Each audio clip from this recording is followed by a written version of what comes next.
আমন্ত্রণ জানাচ্ছি প্রবাস কণ্ঠ রাতের বুলেটিনে, powered by NZ world travels. শুরুতে জানাবো আজকের প্রধান শিরোনামগুলো। ঘাটতি মেটাতে মালয়েশিয়ার পাম বাগানে প্রয়োজন 2 লাখ কর্মী। প্রবাসীদের পাসপোর্ট নিয়ে নতুন সুখবর দিল সরকার। এবং মালয়েশিয়া সিলেট ডিভিশন অ্যাসোসিয়েশনের 5ম বার্ষিকী সম্মেলন অনুষ্ঠিত। দেখছিলেন শিরোনাম, এবার বিস্তারিত।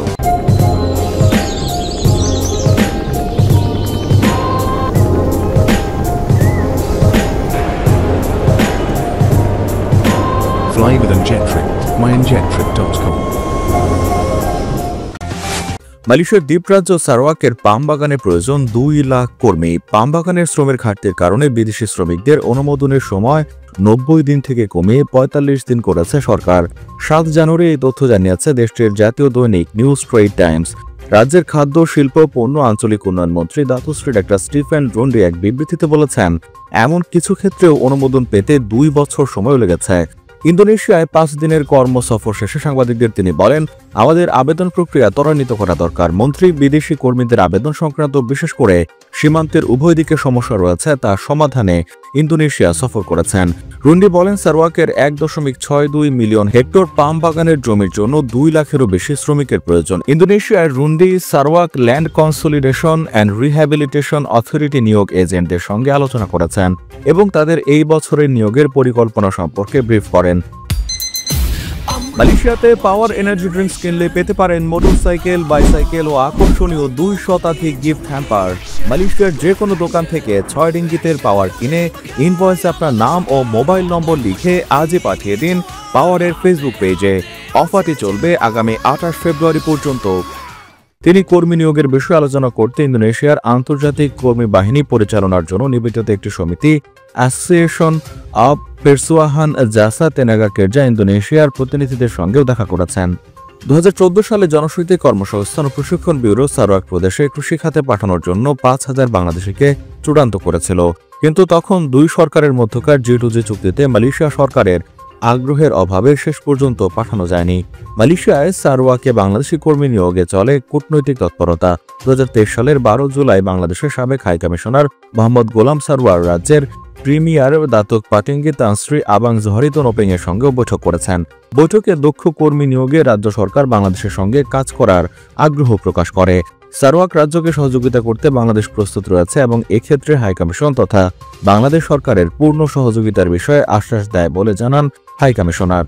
বাংলাদেশের হাইকমিশনার তখন জানিয়েছিলেন, চেষ্টা করলে সারাওয়াকে সীমিত সংখ্যক হলেও কর্মী পাঠানো সম্ভব। সারাওয়াকের একটি স্টিল মিলে 2023 সালের প্রথমার্ধে 20 জন কর্মী পাঠাতে সমর্থ হয় হাইকমিশন। এই স্টিল মিলে মোট 63 জন বাংলাদেশি কর্মী রয়েছেন, তারা ভালো আয় করছেন। এছাড়া সারাওয়াকের একটি নামকরা প্ল্যান্টেশনে 1000 কর্মী নিয়োগের ডিমান্ড 2023 সালে সত্যায়ন করে হাইকমিশন। অভিবাসন বিশ্লেষকরা বলছেন, সারাওয়াক মালয়েশিয়ার একটি আলাদা স্বায়ত্তশাসিত প্রদেশ। এটি পাহাড়ি এলাকা, ফলে বাংলাদেশি শ্রমিকরা সেখানে অধিকার সংক্রান্ত সমস্যায় পড়তে পারেন। তারা আরও বলেন, সারাওয়াক প্রদেশে বাংলাদেশ মিশনের কোনো কার্যালয় নেই, ফলে সেখানে শ্রমিকরা কোনো সমস্যার সম্মুখীন হলে দূতাবাসকে জানানো কঠিন হয়ে পড়ে। ফলে শ্রমিকদের চাকরি এবং তাদের জন্য সম্পূর্ণ বীমা কভারেজ নিশ্চিত করার পরই কাউকে সারাওয়াকে পাঠানো উচিত। এদিকে গত বছর মালয়েশিয়ার প্ল্যান্টেশন সেক্টরে বাংলাদেশি কর্মী নিয়োগ শুরু করে। সত্যায়নের মেয়াদ শেষ হয় 31 ডিসেম্বর। জনশক্তি কর্মসংস্থান ও প্রশিক্ষণ ব্যুরো বিএমইটি থেকে বহির্গম ছাড়পত্র নেওয়ার শেষ তারিখ 15 জানুয়ারি 2025। দেশটির সরকার প্ল্যান্টেশন সেক্টরের জন্য নির্বাচিত বাংলাদেশি কর্মীদের মালয়েশিয়া প্রবেশের সর্বশেষ সময়সীমা চলতি বছরের 31 জানুয়ারি পর্যন্ত বেঁধে দিয়েছে।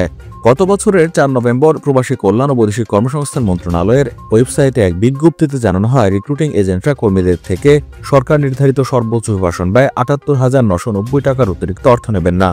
সব লেনদেন উপযুক্ত লিখিত দলিল, রসিদ বা ব্যাংক হিসাবের মাধ্যমে সম্পন্ন করবেন এবং অনুমোদিত রিক্রুটিং এজেন্ট ব্যতীত অন্য কোনো ব্যক্তি বা প্রতিষ্ঠানের সঙ্গে কর্মীদের লেনদেন না করার বিষয়টিও নিশ্চিত করবেন। দীর্ঘদিন ধরে প্রবাসীদের পাসপোর্ট নিয়ে হয়রানির অবসান ঘটাতে পদক্ষেপ নিয়েছে সরকার। এখন থেকে প্রবাসীরা তাদের পাসপোর্ট প্রস্তুত হলে সরাসরি SMS এর মাধ্যমে তথ্য পেয়ে যাবেন। পাসপোর্ট সংগ্রহের জন্য আর দূতাবাসে ভিড় করতে হবে না, ফলে হয়রানি কিছুটা লাঘব হবে। মঙ্গলবার রাজধানীর বেইলি রোডের ফরেন সার্ভিস একাডেমিতে এক প্রেস ব্রিফিংয়ে প্রধান উপদেষ্টার উপপ্রেস সচিব আবুল কালাম আজাদ মজুমদার এই তথ্য জানান। তিনি বলেন, প্রবাসীদের পাসপোর্ট সমস্যার সমাধানে শুরু থেকেই কাজ করছে অন্তর্বর্তী সরকার। নতুন এই উদ্যোগ প্রবাসীদের হয়রানি কমাতে গুরুত্বপূর্ণ ভূমিকা রাখবে। মালয়েশিয়া সিলেট ডিভিশন অ্যাসোসিয়েশন এর 2025-2026 সেশনের কার্যকরী কমিটির আত্মপ্রকাশ উপলক্ষে ৫ম বার্ষিকী সম্মেলন এবং রিজিকে প্রবাস অন্তরে স্বদেশ এর মোড়ক উন্মোচনে আলোচনা সভা অনুষ্ঠিত হয়েছে। গতকাল সন্ধ্যায় রাজধানী কুয়ালালামপুরের বুকেট বিন্টাংয়ের পিঠাঘরে এই আয়োজন করা হয়। সিলেট ডিভিশন অ্যাসোসিয়েশনের সভাপতি আনোয়ার হোসেন সেলিমের সভাপতিত্বে সঞ্চালনা করেন এবাদুর রহমান চৌধুরী। অনুষ্ঠানে পবিত্র কোরআন থেকে তেলাওয়াত করেন শাহ শরীফ আহমেদ। অনুষ্ঠানে প্রধান অতিথি ছিলেন মালয়েশিয়া সানওয়ে ইউনিভার্সিটির associate professor doctor Abul Bashar Bhuiyan. বিশেষ অতিথি ছিলেন ইউনিভার্সিটি টেকনোলজি মারা এর সহযোগী অধ্যাপক ডক্টর নাজমুল হক, সিনিয়র সাংবাদিক ও কলামিস্ট মাসুদ কামাল। এ সময় ফয়েজ উদ্দিনকে সভাপতি করে এবং এবাদুর রহমান চৌধুরীকে সাধারণ সম্পাদক করে 22 সদস্য বিশিষ্ট নতুন কার্যকরী কমিটি প্রকাশ করা হয়েছে। অনুষ্ঠানে বক্তব্য রাখেন মোহাম্মদ আক্তার মিয়া, শাহাদাত খান রাসেল, শেখ আজিজুর রহমান রুহেল, নূর মিয়া, ফয়েজ উদ্দিন, উজ্জ্বল হোসেন, তালুকদার মোহাম্মদ মকবুল, আমির হামজা, অলি আহমেদ সানি, মিজানুর রহমান। অনুষ্ঠানে উপস্থিত ছিলেন শহীদুল ইসলাম, রুহুল আমিন, মাহবুবুর রহমান রাহি, মোস্তফা কামাল, নজরুল ইসলাম নাহিদ, জয়নাল আহমদ, মাহমুদুল হাসান সুমন, ইকবাল হোসেন ওয়াজিদুল্লাহ, জয়নাল আহমেদ সহ আরও অনেকে।